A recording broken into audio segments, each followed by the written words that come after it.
დიდი დრო წაიღო იმდენად მნიშვნელოვანი პროცესები მიმდინარეობს ჩვენს ქვეყანაში, რომ ამასობაში შემოგვავიწყდა პროცესები, ამბები, რომლებიც მიმდინარეობს გარშემო. არადა რაც გარშემო ხდება, ის ძალიან მნიშვნელოვანია მათ შორის ჩვენს კონტექსტშიც და როგორც ვამბობდით ხოლმე და მართებულადაც ვამბობდით, ბევრი რამ დამოკიდებულია სწორედ გარშემო და განსაკუთრებით ვთქვათ უკრაინაში მიმდინარე პროცესებზე ის როგორ განვითარდება საქართველოში მოვლენები უკრაინაზეც არის უკრაინასთან დაკავშირებით როგორ წარიმართება პროცესები ამაზეც არის დამოკიდებული და დღე არ გავა კარგი თუ გევა სხვაგვარად ვიტყვი ორ დღეში ერთხელ საშუალოდ ვაშინგტონიდან უკრაინასთან დაკავშირებით კეთდება მეტად საინტერესო განცხადებებით განცხადებათა 90%-ის ავტორი ცხადი არის Donald Trump-ი 47-ე პრეზიდენტი ან მისი ადმინისტრაციის წარმომადგენლები აგე 3-4 დღის წინ სახელმწიფო მდივან მარუბიომაც გააკეთა ფრედ საინტერესო განცხადება ამასაც შევეხებით დღეს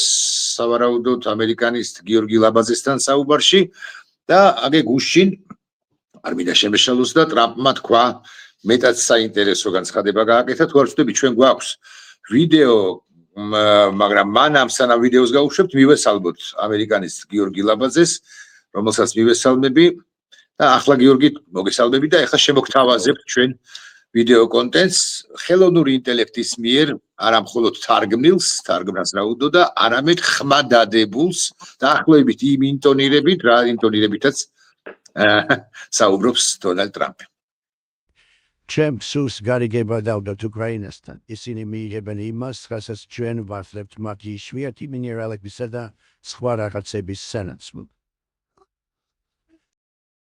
ცოტა სასაცილო ქართულად სასაცილო ხმიანდება თუ ჟღერს თუ ისმის ეს თვითონ ეს სიტყვა გარიგება მე გულახდილად გეტყვი ცოტა არ სიამოვნებს იმიტომ რაღაც სუფთა არა პოლიტიკური არამედ უფრო ბიზნესმენის ბიზნესმენის ლექსიკა ხო ბიზნესმენის მაგრამ ამ თემაზე არ ვისაუბროთ ახლა რაზე საუბრობს გიორგი მაყურებელს ვავხსნათ რეალურად ამერიკის შეერთებული შტატების პრეზიდენტი და რა პერიოდს ეხება ამაზე მეც გამარტებით ვკითხავ ანუ მომავალ გარიგებებს ეხება თუ მანამდე რა იარაღიც მისცა შეერთებულმა შტატებმა ბაიდენის ადმინისტრაციის პირობებში ამასაც ეხება დიახ მივესალმებით თქვენს მანას მიხარია რომ შენს ეთერში ვარ მე მგონი მაინც მომავალზე არის საუბარი იმიტომ რომ ანუ ეხა ეს ბერკეტები რაც პრინციპში მან უნდა გამოიყენოს ამ ომთან დაკავშირებით მის ხელშია უკვე დღეს ხო განსხვავებით წინა წლებისგან აქედან გამომდინარე დიდი ალბათობით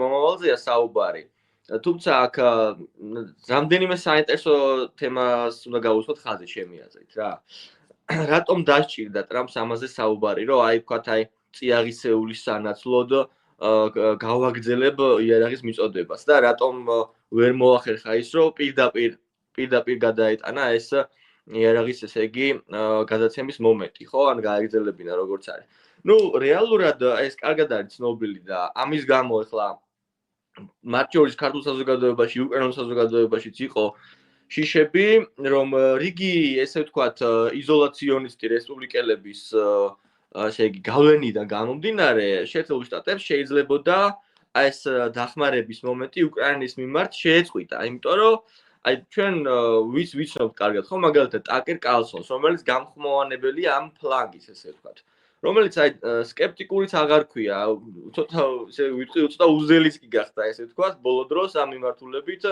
ძალიან არასერიოზულ განცხადებს აკეთებს ხო უკრაინის რუსეთ-უკრაინის ომთან მიმართებით აქედან გამომდინარე სამწუხაროდ მისი რეიტინგი ძალიან მაღალია და ისიც კი დაიწერა ამასინად რომ მაიკ პომპეოს ესე იგი დანიშნა ისევ განიხილებოდა თავდაცვის მდივნად და სწორედ აი კალსონის და მისი წრის მოთხოვნით იქნა უარი ნათქვამი პომპეოსის იმიტომ რომ ნუ როგორც ესე ვთქვათ ქორი და ნეოკონი ესე რომ ვთქვათ არ უნდათ მისი კანდიდატურა რა მაიკ პომპეოს კანდიდატურა ნუ ეს რომ იწერება ეს იმას ნიშნავს რომ რეალურად ამ ფლანგს რაღაც ბერკეტებზე ხელი მიუწვდება და მეორე მხრივ ისიც გასწვალისწინებელია რომ ეს ფლანგი რომ არა არჩევნებს ვერ მოიგებდა ტრამპი, იმიტომ რომ გაუჭირდებოდა მოკლედ ესე რომ ვთქვათ შედარებით მათი თანამონაწილეობის გარეშე. მეორეს მხრივ ტრამპი კარგად ხვდება ეს ამერიკის ისტორიიდანაც ამოდის და თანამედროვეობიდანაც რომ თუ ეს როგორც ასეთი უკრაინას რომელიც რეალურად დასავლეთისკენ მიისწრაფვის და აი ამ პროცესში მას ხელს კრავს და ამ ომში მიატოვებს რუსეთის წინააღმდეგ, რაც პრინციპში იქნება წინაპირობა, რომ რუსეთმა მასზე გაიმარჯვოს ხო საბოლოო ჯამში და გარკვეულ მიზნებს მიაღწიოს, რაც მას სურდა თავიდანვე. ეს იქნება ამერიკის მძიმე საგარეო პოლიტიკური მარცხი და ტრამპის გულს ეხლა არა აქვს მაგის ფუფუნება, რომ რუსეთი იქნება ეს თუ ჩინეთი, სოფლიოს რამე წერტილში, ასე ვთქვათ, ინტერესები დაუთმოს და დამარცხდეს, გამოვიდეს როგორც დამარცხებული. ამდენად მან მოიფიქრა ჩემი აზრით ეს საკმაოდ საინტერესო მიდგომა, რომ წიაღისეული სანაცვლოდ, რომელიც ნამდვილად ესე იგი მნიშვნელოვანი წიაღისეულია ერთის მხრივ, ეს ლითიუმის თემა და მეორეს მხრივ ეს ლითიუმი და ურანის, კი ბატონო. დიახ, ეს ლითიუმი არის სწორედ იმ ადგილებში, რომლებიც რუსეთისგან არის ახლა ოკუპირებული. ჩემი აზრით, ეს არათუ უკრაინის დახმარების დაპირება და გაგრძელება, არამედ ერთგვარი მინიშნებაც არის რუსეთისთვის, რომ იგი აპირებს იმ ტერიტორიებზეც კი გაიწიოს, რომელიც რუსეთს აქვს დაკავებული. აი, რა პასუხია, გიორგი, ბარემ ვთქვათ, რა პასუხია ჯერჯერობით ყოველ შემთხვევაში რა ვიცით კიევს ამასთან დაკავშირებით, იმიტომ რომ ვთქვათ, ეხლა ძალიან რთულია ყველა თვალსაჩინოდ უკრაინის ხელისუფლებაში ყოფნა, მაგრამ წესით დადებითი პოზიტიური გამოძახილი უნდა ქონდეს. უკვე დაიწერა პრინციპში, მე რაც ვნახე, უკვე დაიწერა, რომ კიევი უკვე თანახმა არის ამაზე, რომ აი ეს რაც გააჩნია და რაც არის მისი წიაღისეული, უპრობლემოდ, ესე ვთქვათ, გაუზიაროს თუ გადასცეს თუ მისცეს გამოყენების საშუალება შეერთებულ შტატებს. ასე რომ ეს შეთანხმება როგორც ჩანს დაიდება და ჩვეულებრივ ამოქმედება. დიახ. შეთანხმება, გარიგება, კარგი ამ სიტყვაზე არ გავამახვილებ ყურადღებას, მაგრამ ამას მე მივყავარ დამატებით იმ ფიქრისაკენ, იმ პროგნოზისაკენ, რომ აი ტრამპის მიერ ოდესღაც დაანონსებული ერთი დღე, მერე ერთი კვირა ან 100 დღე ომის დამთავრებისას სულაც არ არის რეალისტური გეგმა. ანუ ნელ-ნელა ახალი ადმინისტრაციაც ამდენად სწორი სიტყვა არ ვიცი ეგუება ან ხედავს რომ იოლად ომი არ დასრულდება და რაღა იოლად არ დასრულდება და რაღა შენითქმის არ იყოს ლითიუმის მარაგები არის განსაკუთრებით იმ ტერიტორიაზე, რომელსაც დღეს რუსეთი აკონტროლებს. შესაბამისად ომი გრძელდება, ყოველ შემთხვევაში მანამ სანამ არ მინდა უკრაინის გამარჯვება ხო ცხადია მნიშვნელოვანია, მაგრამ მანამ სანამ ეს გარიგება, ეს შეთანხმება გარიგება არ შესრულდება ბოლომდე. ანუ რეალურად წვდომა არ ეკნება შეერთებულ შტატებს ამ მარაგებამდე. ლოგიკური აზრია? კი, ლოგიკური აზრია ნამდვილად. მაგრამ ის რომ რეალურად აი რაც წერამ ბრძანეთ თქვენ რომ ომი 24 საათში როგორც თავიდან იძახდა რა 24 საათში არ დამთავრდება, ეს უკვე აი კელოგმაც თქვა, რომელიც ხალხშორის ოფიციალური ხელმოწერით გუშინ დაინიშნა უკვე უკრაინაში წარმომადგენლად. და ეს უკვე მოკლედ აი ესეთი აღარ არის, რომ ადმინისტრაციამ თავიდან რაც განაცხადა, რომ ასე მიაღწევდა თავის მიზნებს 24 საათში, უკვე ნუ ცნობილია ცალსახაა, რომ ესე უცბად აღარ გამოვა. არა 100 დღეზე მელაპარაკე 24 საათში რომ ვერ მიაღწევდა გასაგებია, მაგრამ 100 დღე რამდენად რეალურია, რომ ხო, არა 100 დღეც არ არის მე მგონი რეალური რა, მაინც და მაინც ამ ომის დასამთავრებლად. მით უმეტეს თუ საუბარია სტრატეგიული მიზნების მიღწევაზე, ხო?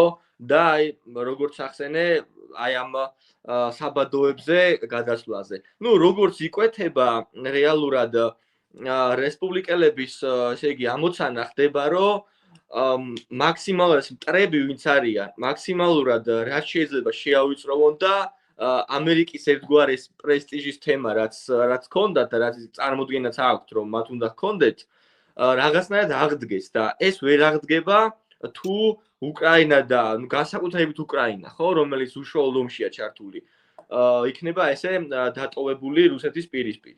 ამიტომ ესე ერთ თვეში და 3 თვეში, თუნდაც 100 დღეში ომის დასრულება ამის პროგნოზის ერთი გაკეთება. კითხვა. მოსკოვი რამდენად ნერვიულობს ღელავს ამ განცხადებაზე, იმიტომ რომ როდესაც ერთ წუთს დავანებოთ თავი ამ საბადოებს, ხო?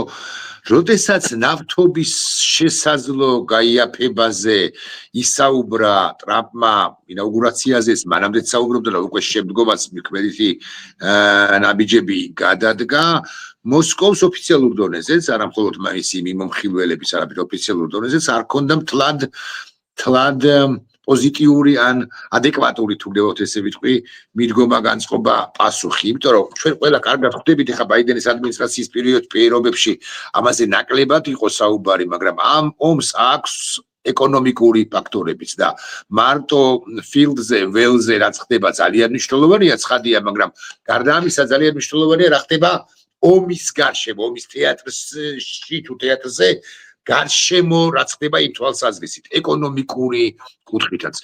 რუსეთი ფაქტია, რომ პუტინი ფაქტია, რომ საკუთარ სამხედრო სამრეწველო კომპლექსს მეტწილად, მოდით უგნებოთ ასე ვთქვათ, აფინანსებს სწორედ ნავთობუნებრივი აირისაგან და ჩრდილოვანი ნავთობის ფლოტიდან.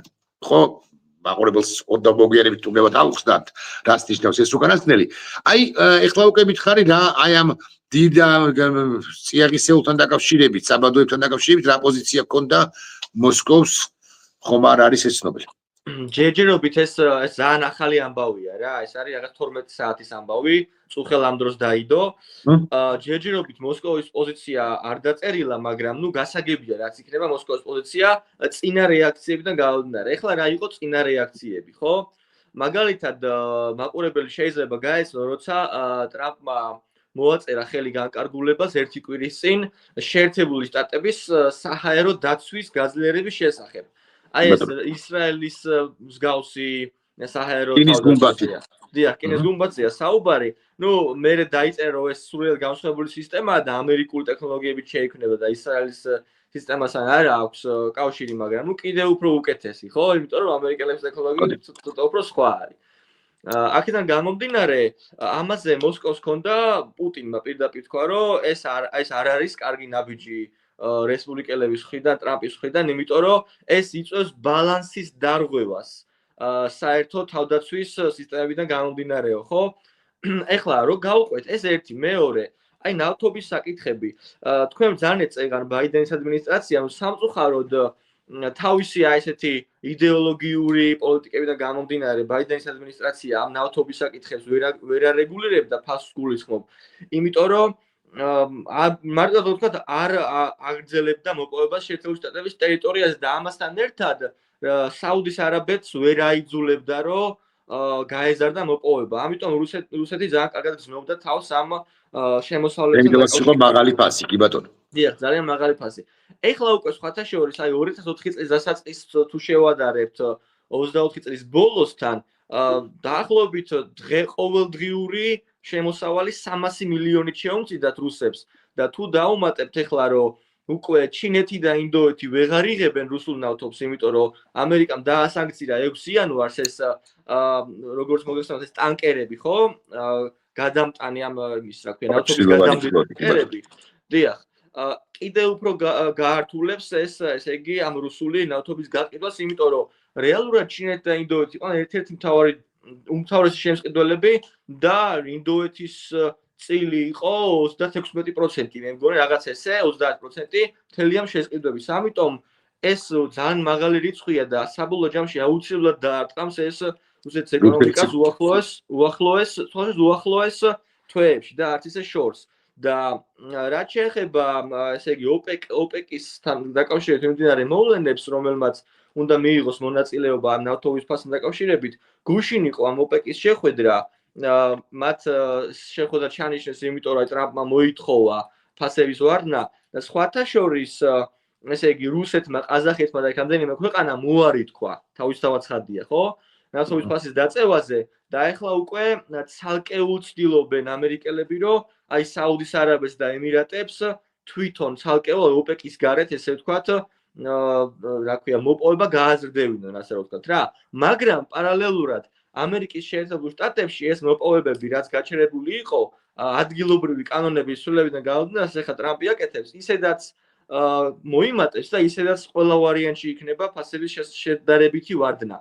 ამიტომ რუსებისთვის არც კარგად არის საქმე, მოკლედ ამ სხვადასხვა მიმართულებებში. ეს უბიძგებს თუ არა პუტინს იმისაკენ, რომ მან და სწორედ მან, ან მანაც დააჩქაროს ომის დასრულება. თუმცა, შენ რომ ამ კითხვით მოგემართა ჩემთვის, მე გეტყოდი, რომ ჩემი აზრით ყოველ შემთხვევაში, მე სულაც არ ვფიქრობ პირველი, რომ ომი დასრულდება და დასრულდება მალე. და მე მგონია, რომ უკაცრავად ამ ზმნისათვის, მაგრამ თუ ვინმე გაჭედავს ომის დასრულებასთან დაკავშირებით, ბოლო არ იქნება პუტინი. ან იქნება ერთ-ერთი პირველი მეთქი. იმიტომ რომ აგე ვახსენე მე რუბიო, მან უკრაინაში არ უნდა გახარებოდათ ეს განცხადება, მაგრამ მოსკოვში მით უფრო არ უნდა გახარებოდათ ეს განცხადება. მან გააკეთა ორივესთვის არც თუ ხელსაყრელი, ორივე მხარისათვის არც თუ ხელსაყრელი განცხადება, როცა თქვა, რომ მხარებს მოუწმებთ კომპრომისზე წასვლა. აი კომპრომისი უკრაინისა შეიძლება იყოს თეორიულად დონბასი, დონეცკი, ლუჰანსკი და ყირიმი, ოკეი, ამ სამ რეგიონ ოლქს აკონტროლებს პრაქტიკულად 100%-ით. რუსეთი, დონეცკში არის რამდენიმე პროცენტი დარჩენილი, რომელშიც უკრაინის ტერიტორია შეიარაღებული ძალებია, ლუჰანსკშიც ძალიან ცოტა ტერიტორიას აკონტროლებს უკრაინა. მაგრამ აი ზაპოროჟიესთან მიმართებაში, ხერსონთან მიმართებაში და განსაკუთრებით რუსეთის ტერიტორია კურსკთან მიმართებაში უკრაინას როგორ უნდა დაათმობინონ ეს, ხო, არაფრის სანაცვლოდ მეთქი ესე ვიტყვი. კარგად არ მესმის. კარგი, შენი აზრით, თავად პუტინი ჩქარობს თუ არა, ერთია ჩემი აზრი, მაგრამ შენი აზრი როგორია, ჩქარობს თუ არა ომის დასრულებას? ბევრი სხვა გამოწვევების წინაშე დგება, მათ შორის, მოდის ვიხდი გამიგზელდა კითხვა, მათ შორის დამარცხებული ან არ გამარჯვებული არმიის წინააღმდეგ შეიძლება მოუწიოს მას წასვლა და ეს არმია არ არის თიოლად ხელწამოსაკრავი, რაღაც ჯგუფი შეიარაღებული ბანდიტების. დიახ, სხვათა შორის მე მახსოვს ერთი თვისი, სადღაც ესე იგი სანქციების მერე ნამდვილი სანქციები დავარქვათ ამას რა, ეხლა სამწუხაროდ ნამდვილი სანქციები დაწესდა 19 ნოემბერს, ესე ნოემბრის 20-ის რიცხვისთვის და მერე უკვე 6 იანვარს ამ რუსეთის მიმართ, ხო? ამ სანქციების მერე გამოვიდა რუსების რამდენიმე ოფიციალური პირი და თქვა, რომ შევხვდებით პრეზიდენტ ტრამპს ნებისმიერ ფასად რა, ანუ ისინი რეალურად აი ამ ნავთობის კრიზისთან გამომდინარე საკმაოდ თუ მდგომარეობაში იმყოფებიან როგორც ჩანს, რაც მიუთითებს აი ამ განცხადებებზე და რეალურად რაც ეხლა მათ აქვთ უკრაინაში დაკავებული, ნუ კაცმა რომ თქვას, ჩემი აზრით ეხლა მათთვის პროპაგანდას დაუმატებენ და იტყვიან, რომ ეს ტერიტორიები მივიერთეთ, ხო? იგივე ეს საბადოებზე როცა ლაპარაკი, რომელიც ეხლა ამერიკასაც მოუნდა, ხო? ამდენად გარკვეულწილად თუ სანქციებს მოუხსნიან და რა ვიცი ეხლა ძალიან მეეჭვება მე ეს, მაგრამ აი თუ ევროპას გააგრძელებს მისი გაზის ყიდვას და ეს ყველაფერი, რატომაც არა, ხო? რატომ ეს ძალიან მეეჭვება კიდევ ვიმეორებ, ამას ამერიკელები არ დაუშვებენ პირველ რიგში.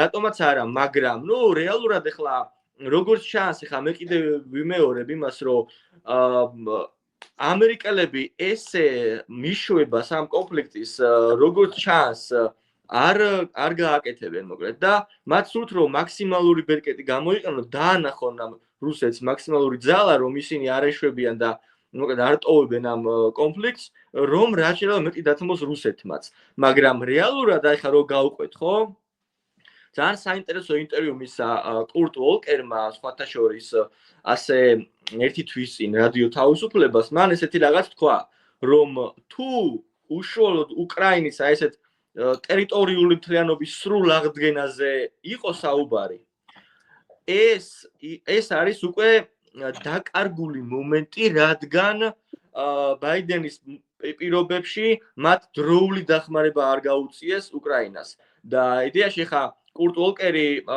უკრაინაში მუშაობდა და იცის ეს სპეციფიკა ხო და მას მიაჩნია რომ ეს მომენტუმი ერთგვარად გაშვებულია რომ აი სრული ტერიტორიული მთლიანობის აღდგენას გულისხმობ რა.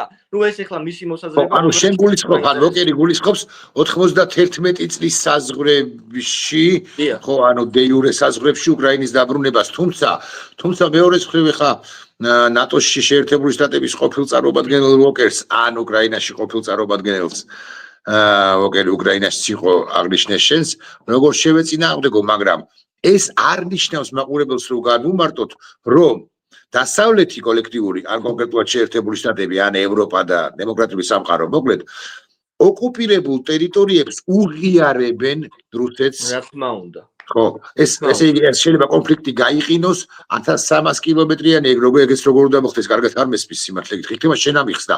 როგორ უნდა მოხდეს 1300 კილომეტრიანი გამყოფი თუ საოკუპაციო ხაზის თუ ზოლის მათ შორის უსაფრთხოება.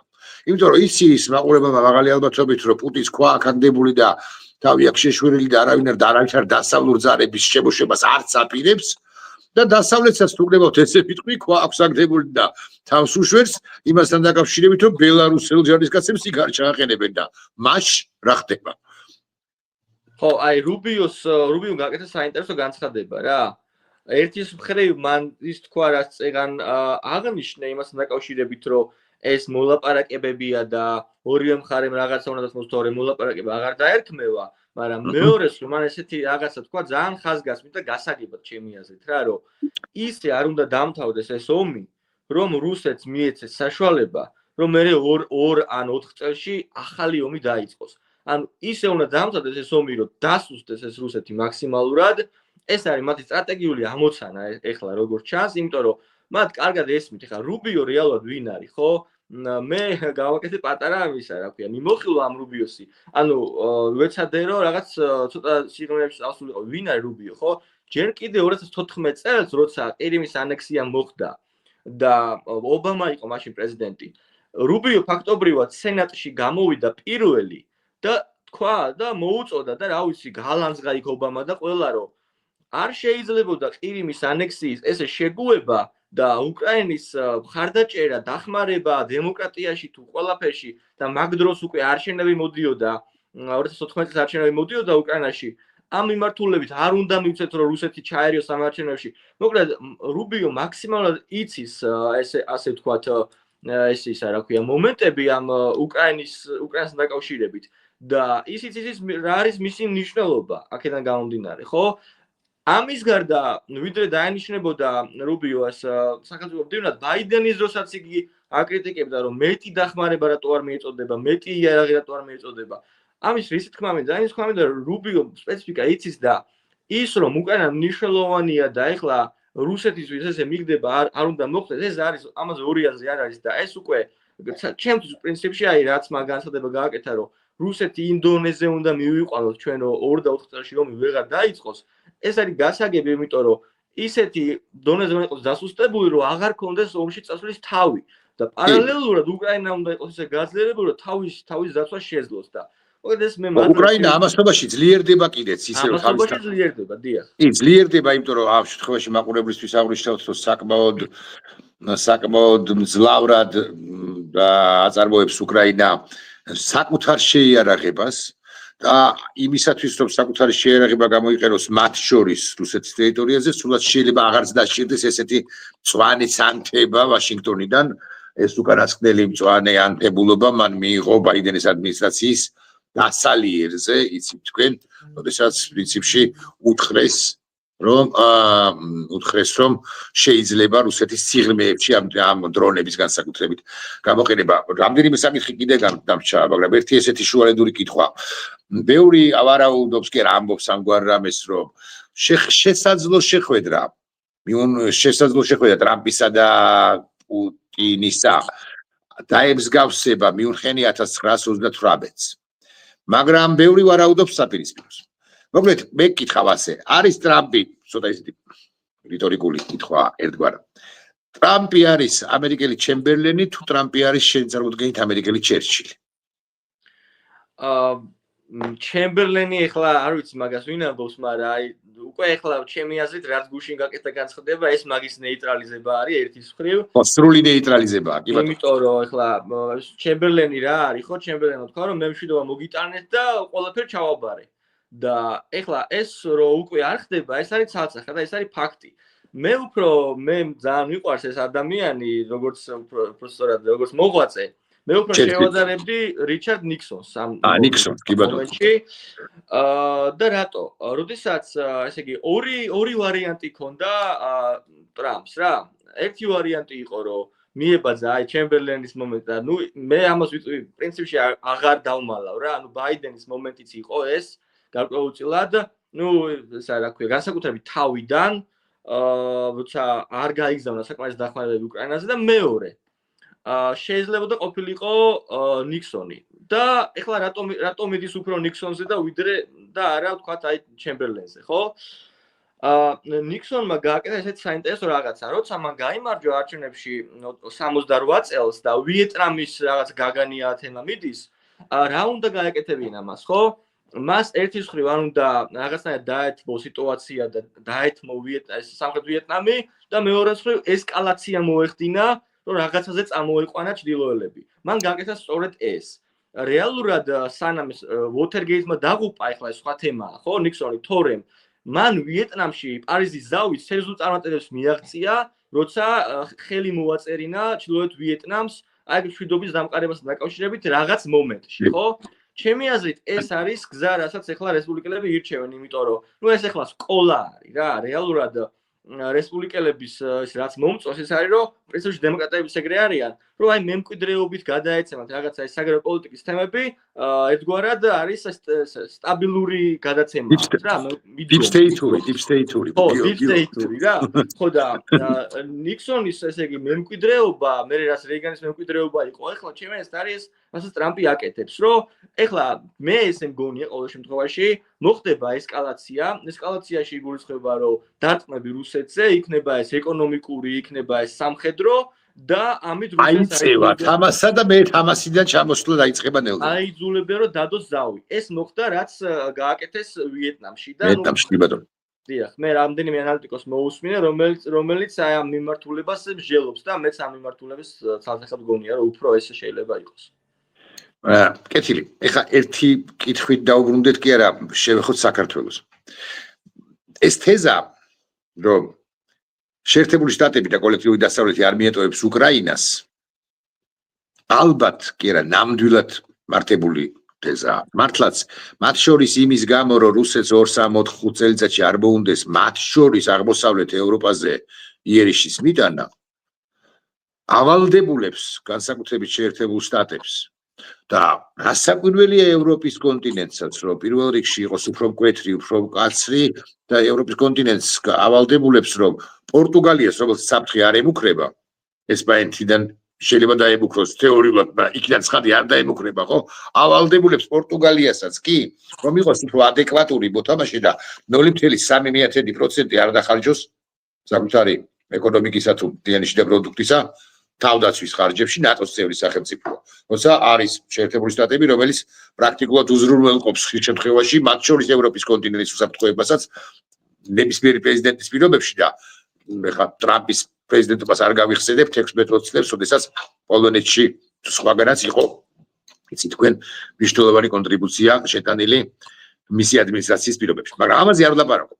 მე ვლაპარაკობ იმაზე, რომ ჩემი მოსაზრებით კი არა ის ასეა, რასაკვირველია უკრაინა არ იქნება გაწირული. შესაძლოა იქნეს რაღაცა კომპრომისული ვარიანტი მოზებდილი, მაგრამ უსაფრთხოების თვალსაზრისითაც უკრაინას გაცილებით უკეთეს უსაფრთხოების გარანტიას მისცემენ წესით, ვიდრე ის მისცეს 90-იან წლებში, როდესაც თავდებში ჩაუდგნენ ლამის და უთხრეს, რომ შენ როგორც ბირთვული სახელმწიფო არ იყო და ჩვენ უზრუნველყოფთ შენ დამოუკიდებლობასო და აგე მივიღეთ 2022-25 წლები ფაქტია. ეხლა სხვა კითხვა მაქვს, როგორც საქართველოსთან დაკავშირებით. ავტომატურად მიხვდება თუ არა ამ თვალსაზრისით საქართველოს უკრაინას დამოუკიდებლად იმისა, როგორი ხელისუფლება გვეყოლება, ცხადია არა, მაგრამ ჩვენ თუ ადეკვატური სახელმწიფო ვიქნებით. ანუ საქართველოს და უკრაინა კვლავაც პაკეტშია დასავლეთისთვის. შენი აზრით? კი, ეს არის ძალიან საინტერესო თემა.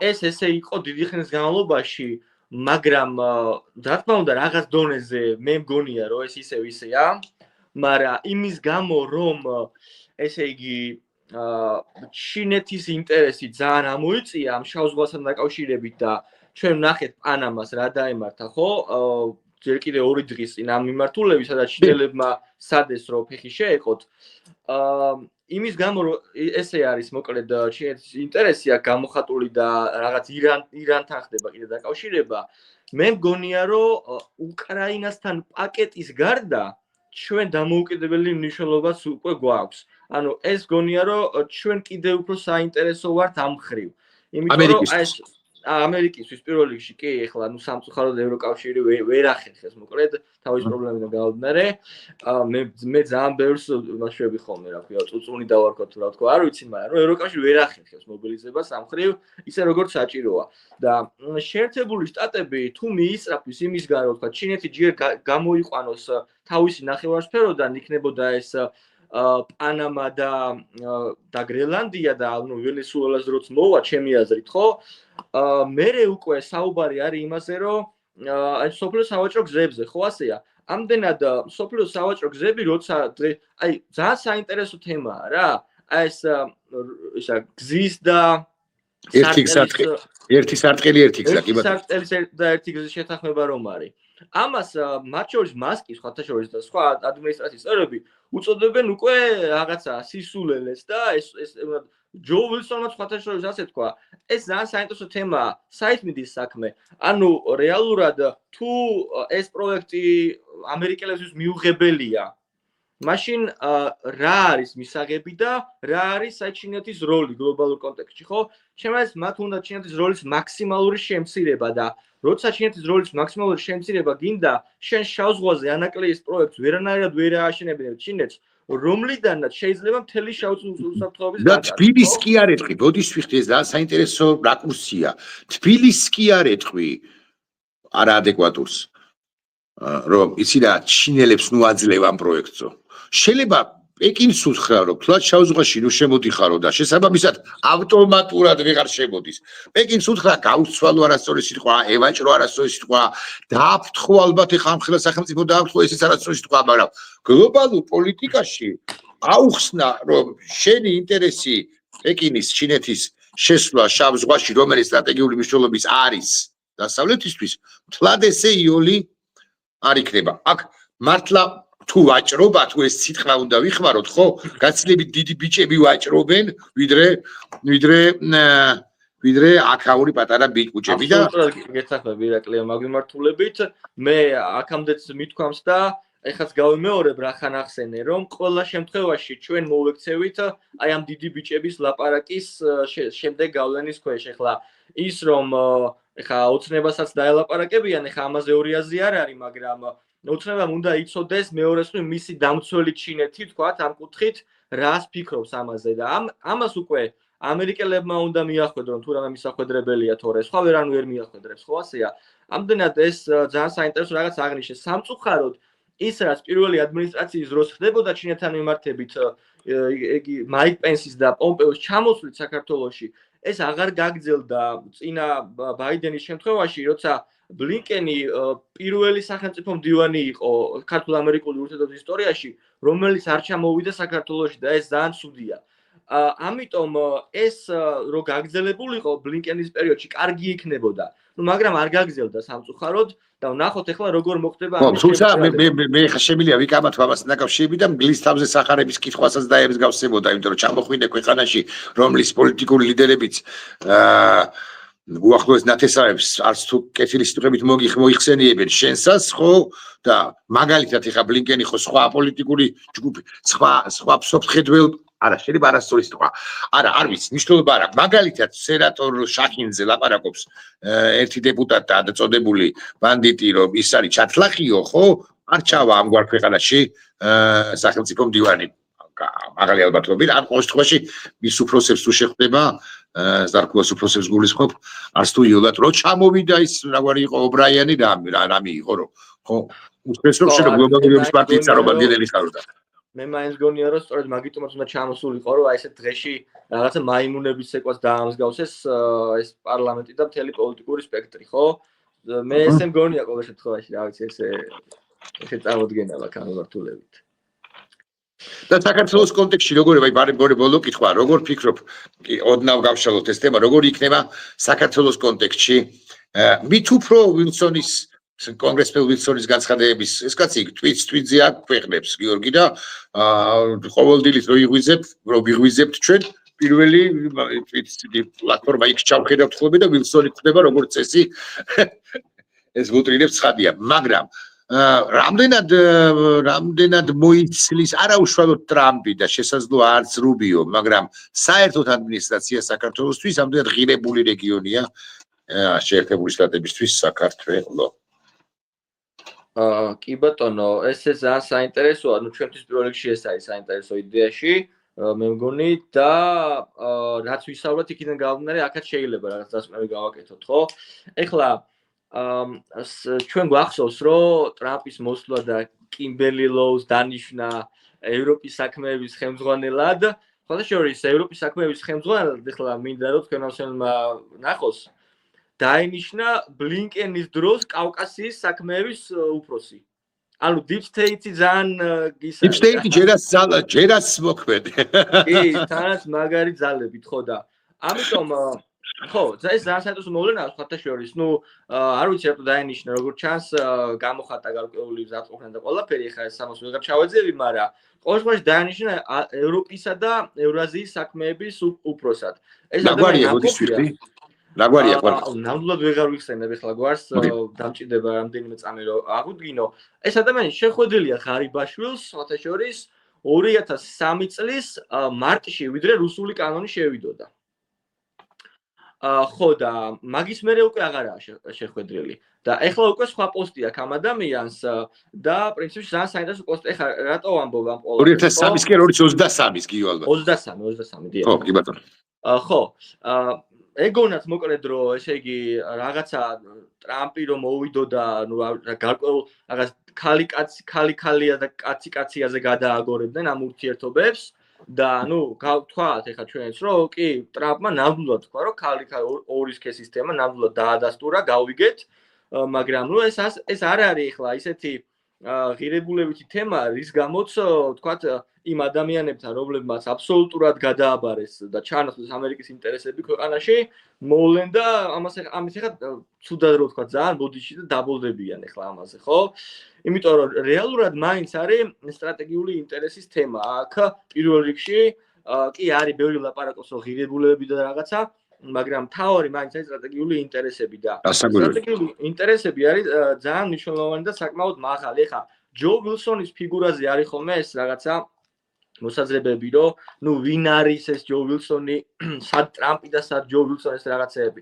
რომ ეხლა ჯერ ერთი საკმაოდ დაახლოებული ფიგურები არიან, პიროვნებები არიან ერთმანეთთან, როგორც იკვეთება, ხო? მეორე მხრივ ცოტა დააკლდა რომ რაღაც ჰაუსის საგარეოს ხელმძღვანელად დანიშნულიყო იქ ისრაელის ლობიმ, ასე ვთქვათ, იმძლავრა და უფრო მეტად პროისრაელი კანდიდატი დაინიშნა მანდ. და ეხლა რას მივხვდეთ, ეს მივხვდეთ იმას, რომ რეალურად საგარეო პოლიტიკის მიმართულებებზე ამ ადამიანს თავის საქმე ეს არის ეხლა ხელსიკის პატარა კაცი ხო არის მართლა ხელსიკის კომიტეტის თავმჯდომარეა იმ კონგრესში და რა ვიცი ხა ბოლოს კი ბატონო.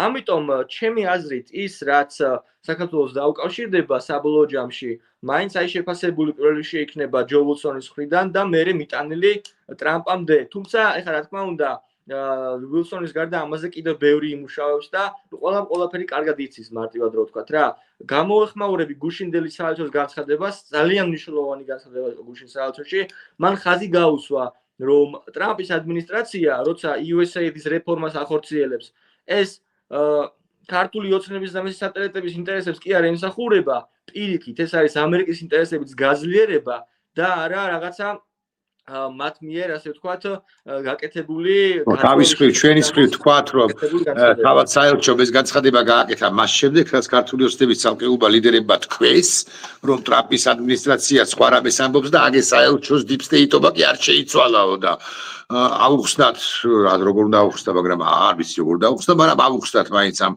ქართულ-რუსული უნივერსიტეტის წარმომადგენლებს, რომ რასაკვირველია საელჩო საგარეო უწყების, ანუ სახელმწიფო დეპარტამენტის ინსტრუქციებით, კარდახით, პოლიტიკით, მოდი ესე ვიტყვი, მოქმედებს და deep state-ს ვერ დაამარცხებენ, ესეც უნდა თქვა. ხო არა, პირიქით მე მიმაჩნია, რომ მე ეს განცხადება ვაჩვენე ჩემს რაღაც კონტაქტებს შეერთებულ შტატებში, რომლებიც სასიამოვნოდ გაოცებულები დაშენ, იმიტომ რომ ისინი მიიჩნევდნენ, რომ აი ტრამპის მიმართ ცოტა წინააღმდეგობრივი იყო აი ეს დიპლომატიური მისიები რა. და ნუ როდესაც ესე გამოხატა, ხო? აი რუბიო, პრო-ტრამპული განცხადება საერთოდ ეს არის მესიჯისთვის ძალიან მნიშვნელოვანი თემა. და იმის დასანახებლად, რომ არ არის საერთო ცალკე და არ არის ადმინისტრაცია. არ ვეც იქნებოდა გიორგი ხა მართლა ხა ვარ ბავშვობ კაცო. აქ არ არის ჩვენი საელჩო ბელარუსი ნებისმიერ სახელმწიფოში ცალკე საგარეო საქმეთა უწყებისაგან და იქ მით უმეტეს როგორ იქნებოდა. გიორგი ლაბაძე იყო ჩემი სტუმარი. გიორგი ძალიან დიდი მადლობა წარმატებას გისურვებ და ვარაუდობ ვფიქრობ რომ მაყურებლისთვის საინტერესო საუბარი გამოვიდა. პირველ ყოვლისა ცხადია უკრაინაზე და ამერიკის საგარეო პოლიტიკაზე და იმაზე, რასაც აკეთებს ეს მეტად სიცოცხლის უნარიანი ახალი კი არა ძველი ახალი პრეზიდენტი ტრამპი. გიორგი ლაბაძე, წარმატებები გიო, მადლობა. ნახვამდის.